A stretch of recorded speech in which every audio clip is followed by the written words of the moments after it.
IPA dan pengamatannya. Bab 1. Dalam pelajaran ini, kita akan belajar mengenai pengamatan, pengukuran, besaran, satuan, dan sistem internasional.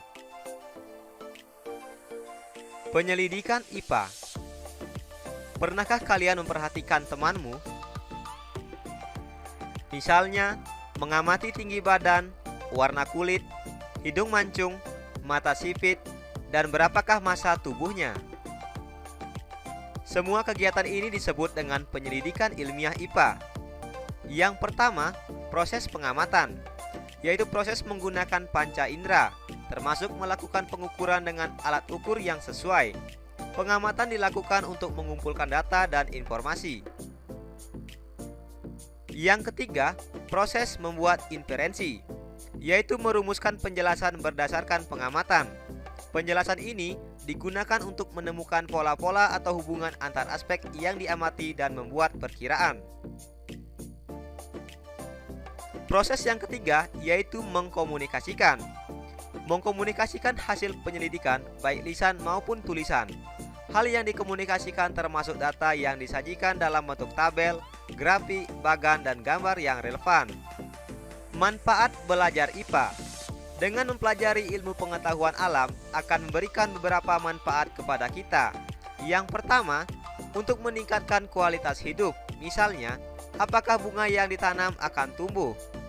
Yang kedua, untuk memahami berbagai hal di sekitar kita. Misalnya, mengapa bisa terjadi siang dan malam? Yang ketiga, untuk menyelesaikan suatu masalah. Misalnya, bagaimana cara mendapatkan air bersih dari air yang keruh? Dan yang keempat, berpikir logis dan sistematis. Misalnya, jika data warnanya seperti ini, apa kesimpulannya? Nah, ini adalah beberapa manfaat yang kita peroleh dari belajar IPA. Objek yang dipelajari dalam IPA.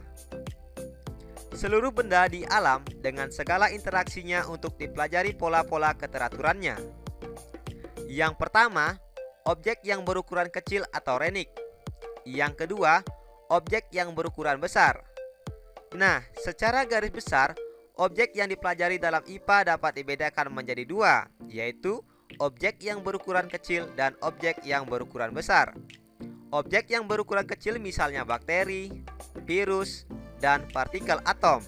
Sedangkan objek yang berukuran besar misalnya lautan, bumi atau matahari, dan jagat raya. Pengertian pengukuran. Pengukuran adalah kegiatan membandingkan sesuatu yang diukur dengan menggunakan alat ukur yang digunakan sebagai satuannya.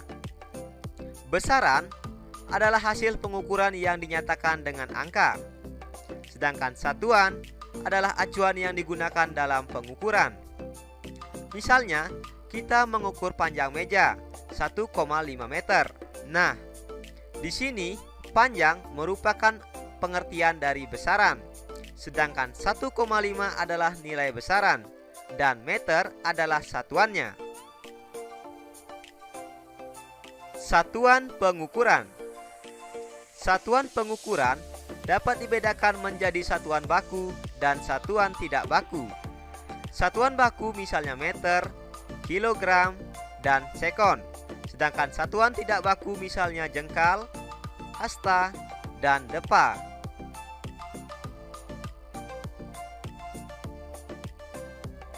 Besaran pokok dan satuan SI. Yang pertama, besaran panjang. Satuannya meter, simbolnya M kecil. Yang kedua, besaran massa. Satuannya kilogram, simbol Kg. Yang ketiga, besaran waktu. Satuannya sekon, simbol S. Yang keempat, besaran suhu. Satuan Kelvin, simbol K. Yang kelima, besaran kuat arus listrik. Satuan ampere, simbol A. Yang keenam, besaran jumlah zat. Satuan mol, simbol N. Yang ketujuh, besaran intensitas cahaya. Satuan kandela, simbol CD.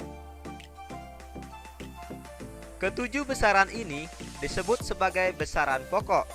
Masing-masing besaran pokok memiliki alat ukur yang berbeda. Misalnya, besaran panjang dapat diukur dengan menggunakan penggaris atau mistar, dan dapat diukur dengan menggunakan mikrometer skrup, dan dapat pula diukur dengan menggunakan jangka sorong. Yang kedua, besaran massa.